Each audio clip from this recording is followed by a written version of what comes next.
Meus amados, há duas coisas interessantes hoje. A primeira delas, o pastor Arival falou que aqueles que vieram de longe tinham um lanche especial. Eu não vi o lanche.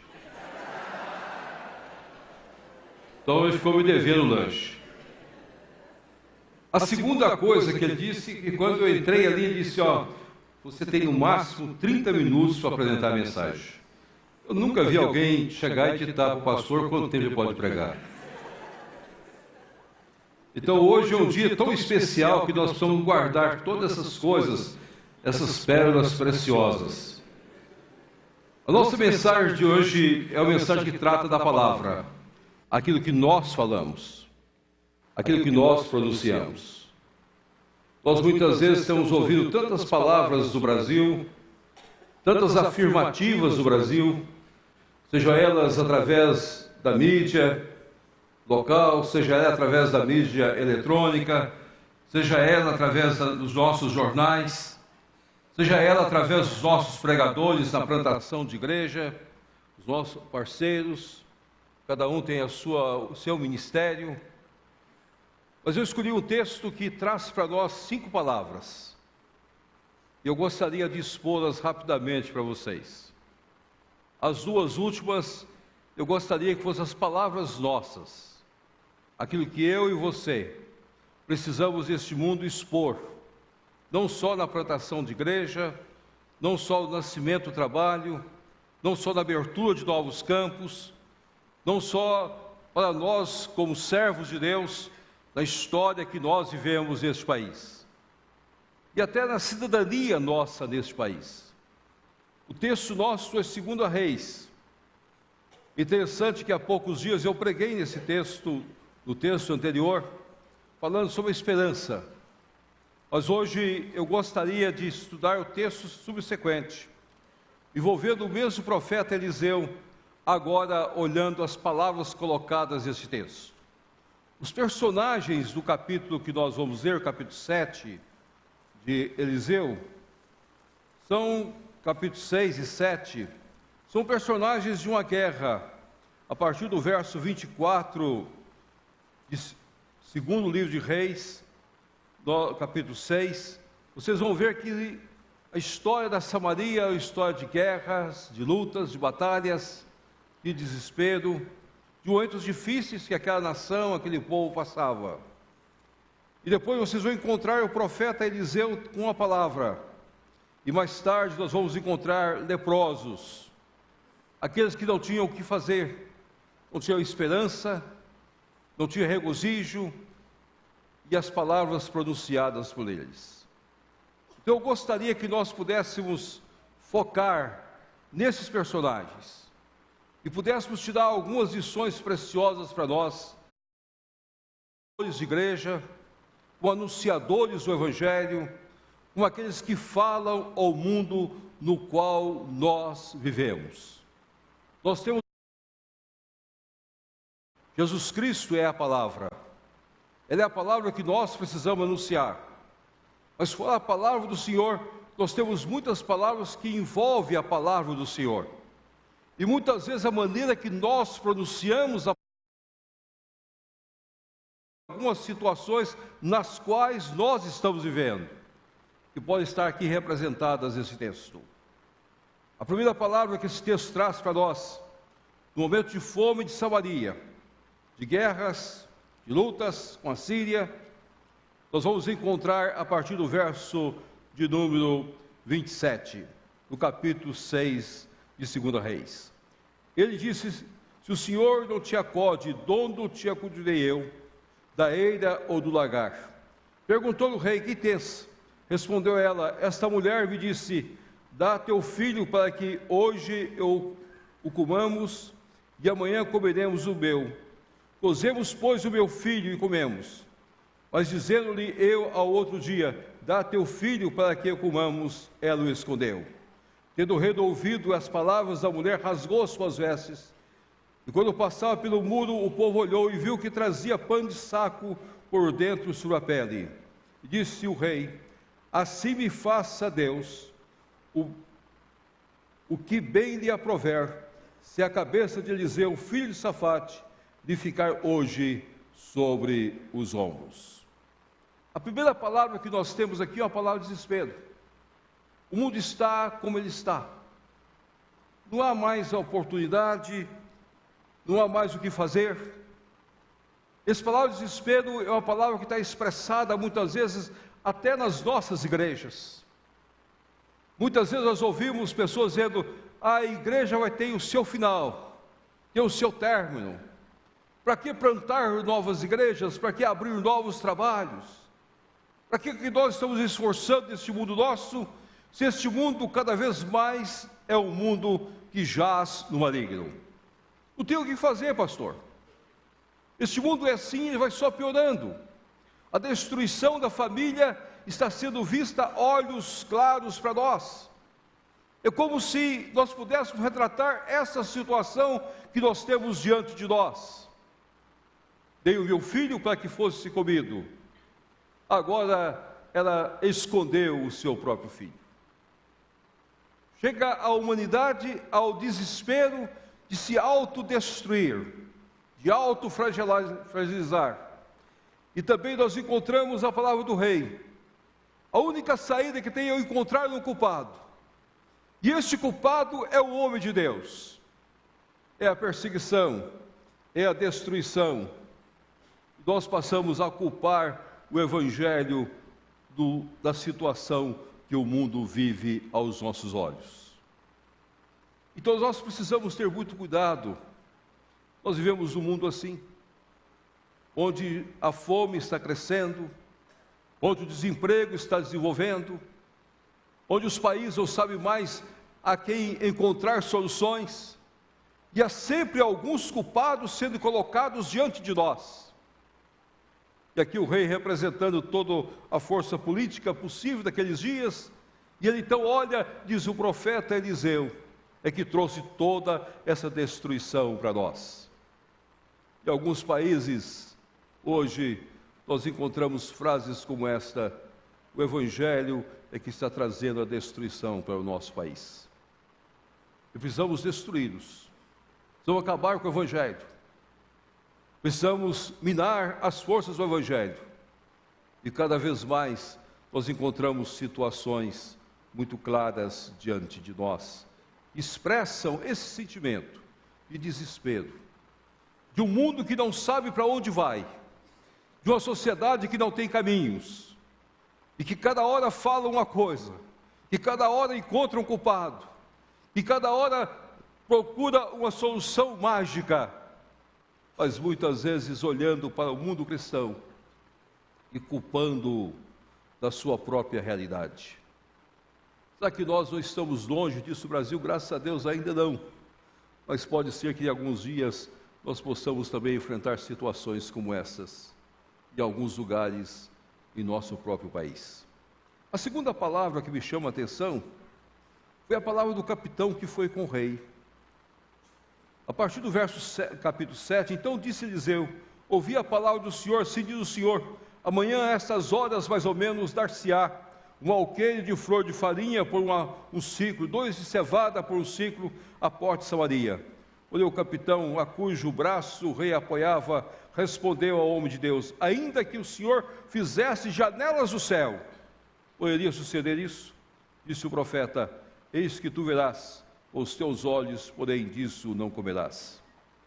É a palavra de incredulidade. Há poucos dias eu estava viajando com um plantador de igreja, e nós estávamos olhando um campo, a certo momento olhou para mim e disse: pastor, essa cidade não tem lugar mais. Tem razão de nós plantarmos igreja aqui. Já fui tentado tantas vezes. Eu quase lembrei dessa palavra do profeta, do capitão. O capitão então disse: ainda que Deus abra as janelas do céu, isso vai mudar. A situação é tão grave que nem a intervenção de Deus será possível. Há muitas pessoas que não estão plantando novas igrejas, porque não creem mais na intervenção de Deus.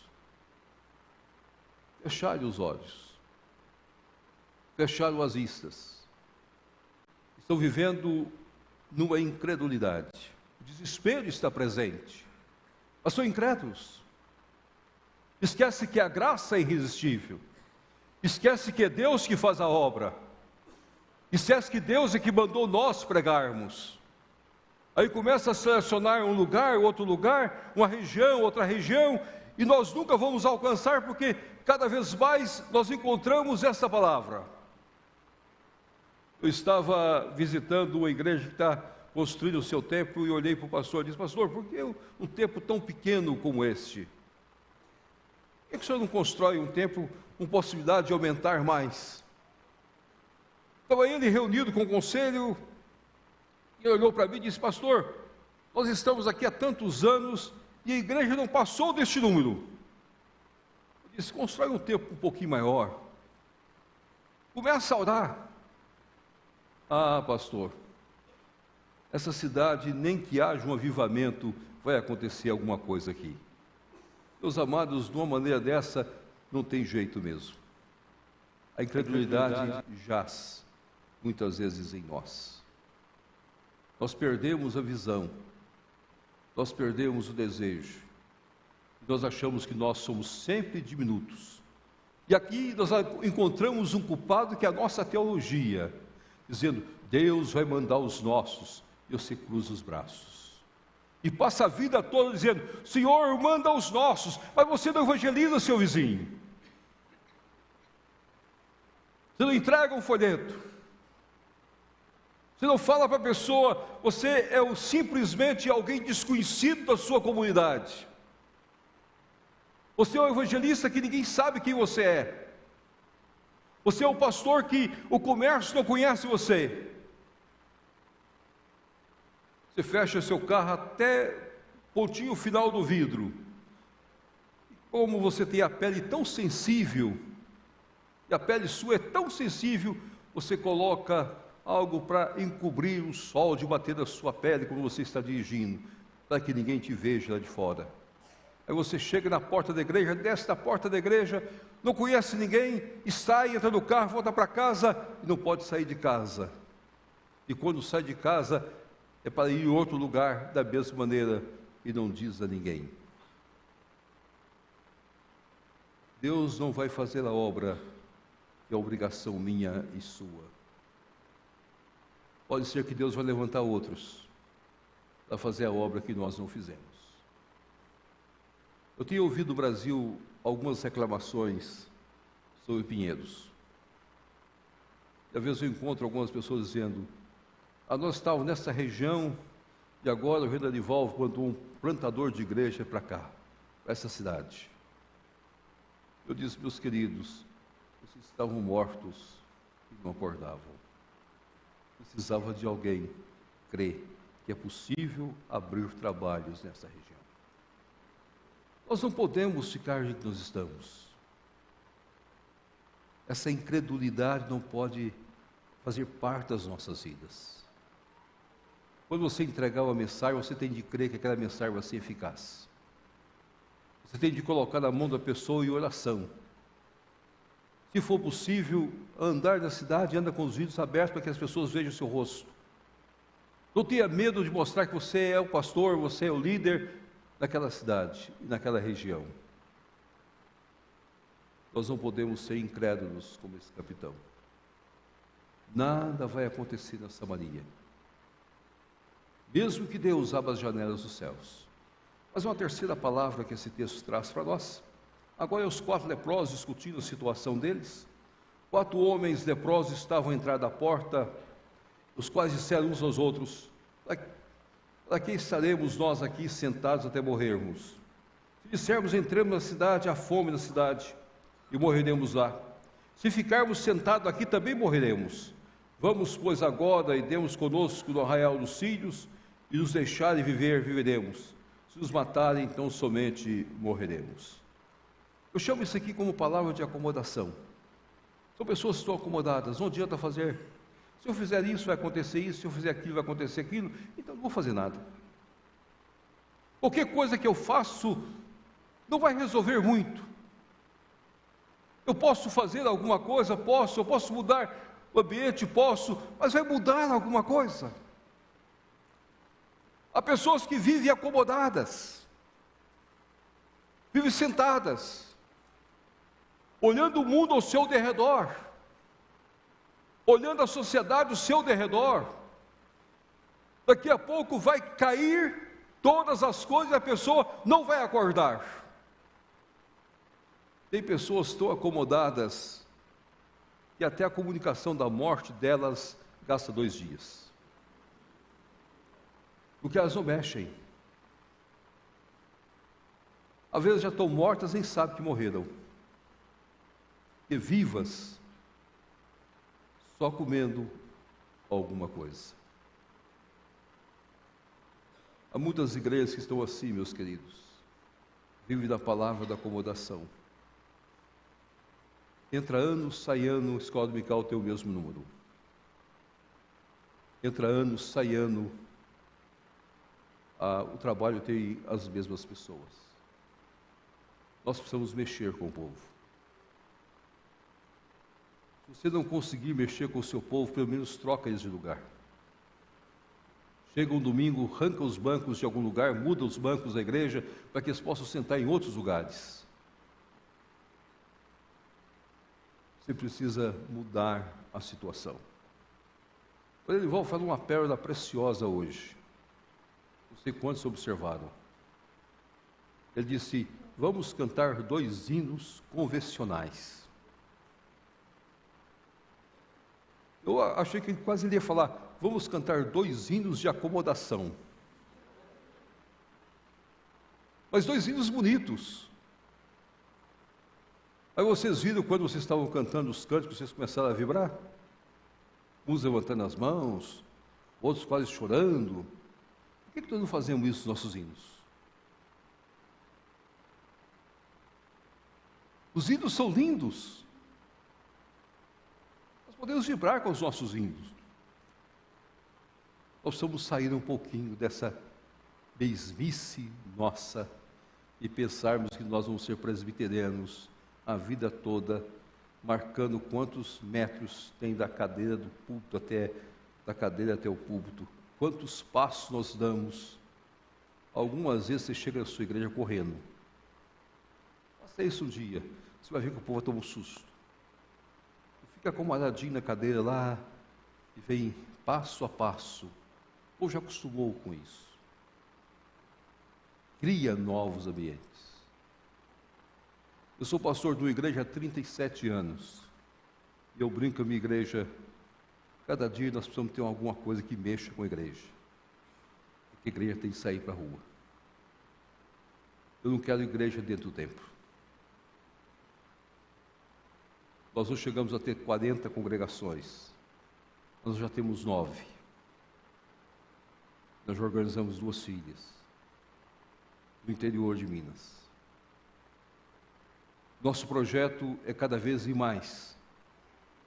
Nós queremos plantar igrejas em toda a BR-262. Todas as cidades ao redor da BR. Mas nós precisamos despertar. Nós não podemos ficar acomodados. Não vai acontecer nada se nós não mudarmos a nossa situação. Mas uma quarta palavra. Meu tempo está indo, eu tenho que dar a 4ª palavra para vocês. Esses leprosos resolveram sair do lugar que estavam. E chegaram a Arraial dos Sírios e encontraram muito alimento. Verso 9 do mesmo capítulo 7. Então disseram uns para os outros: não fazemos bem esse dia, é dia de boas novas, e nós nos calamos. E esperarmos até a luz do dia, seremos tidos culpados. Agora, pois, vamos e anunciemos a casa do rei. Boas novas. Nós precisamos de uma palavra urgente de boas novas. Nós precisamos não calar. A igreja não pode se calar diante da situação de desespero que vive a nação. Nós devemos usar todas as mídias que nós possuímos, usar todos os meios que nós temos. Nós temos de falar ao mundo as boas novas do Evangelho da Graça. Essa é minha obrigação e é sua obrigação como igreja. Nós precisamos voltar para casa e dizer aos nossos o que Deus tem feito por nós. Não adianta nós reunirmos aqui em 40 congregações e esquecermos que essas 40 cidades, daqui a pouco, tem que plantar mais 40 cidades. Você não pode simplesmente criar uma igreja para ficar parada no tempo. Essa igreja tem que ter a disposição de anunciar as boas novas. Ter coragem de lutar contra esse mundo tenebroso que nós vivemos. Nós somos muito similares a esses leprosos. A única coisa é que nós já somos curados da nossa lepra. Nós somos salvos em Cristo Jesus. Mas continuamos na mesma situação. Nós só somos salvos pela graça. Nós não temos nada em nós. Mas nós temos que dizer para as outras pessoas aonde encontrar as bênçãos que Deus tem para nós. Esse mundo vive cada vez mais miserável, porque a igreja fechou os olhos e não cumpre a sua obrigação. Esse é o grande desafio do nosso mundo. Quando eu olho para um país como a França, que deve ser o primeiro país na Europa a tornar-se muçulmano, quando olho a política de evangelização islâmica que está no mundo hoje, e a força que estão fazendo, eu fico imaginando o que nós temos a obrigação de fazer. Eles conhecem um Deus que tem 99 nomes. Nós conhecemos um Deus que tem um único nome. Deus triuno, Deus Pai, Deus Filho e Deus Espírito Santo. Nós temos uma única paixão em nossas vidas, Jesus Cristo. E a boa nova que nós temos é única, é Jesus Cristo. E a boa nova nossa há de alimentar multidões pela graça e pelo poder de Deus. Essa é a nossa obrigação, esse é o nosso ministério. A última palavra que Deus traz para nós, e eu gostaria de lê-la rapidamente, está no verso 27, a partir do verso 27.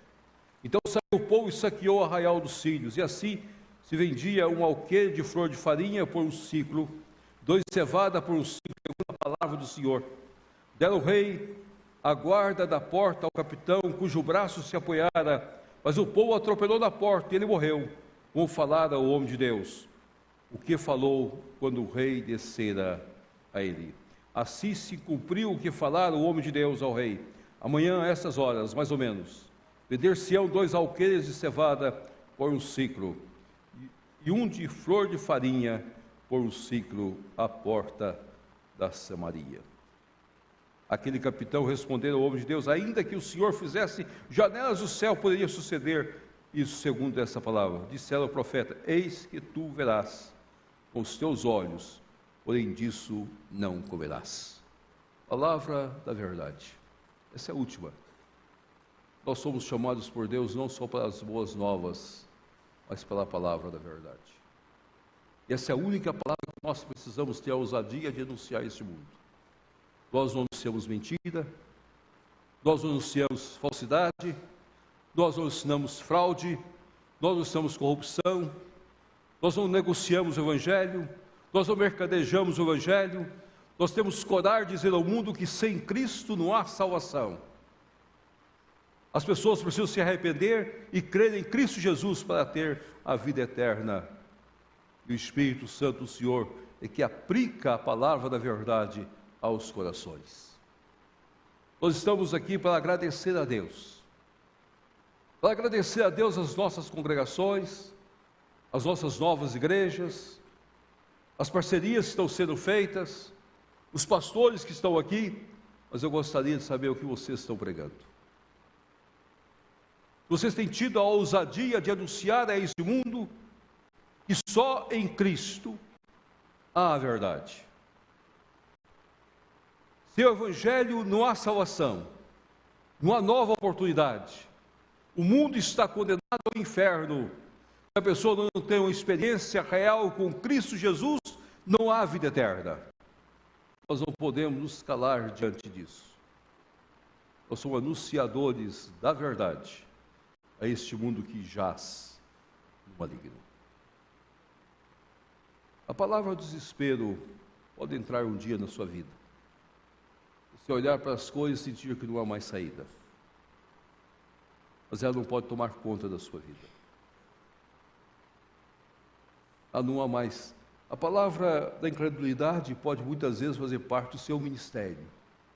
Você olha para o campo e sente que você já pregou há tanto tempo. E que agora, será que Deus tinha alguma coisa nova para nós? Mas que o inimigo não te engane, não destrua a sua vida. A palavra da acomodação é muito bonita para nós.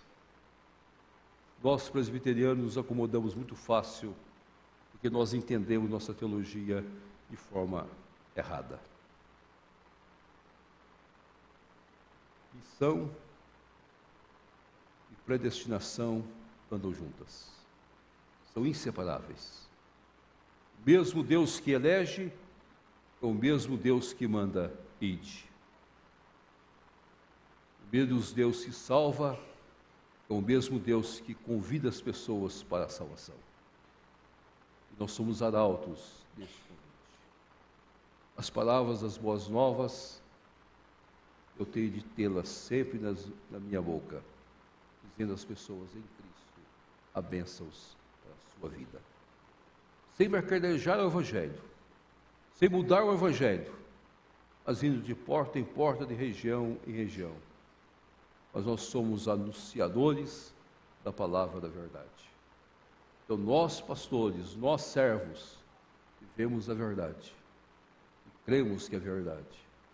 Não simplesmente a verdade barata que muitas vezes tem sido colocada neste mundo nosso. Essa verdade que veio a nós de maneira tão simples, mas a verdade do Evangelho.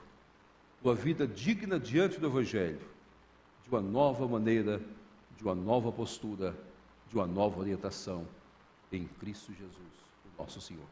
Que Deus nos abençoe e que nós sejamos diferentes pela graça de Deus. Amém. Amém.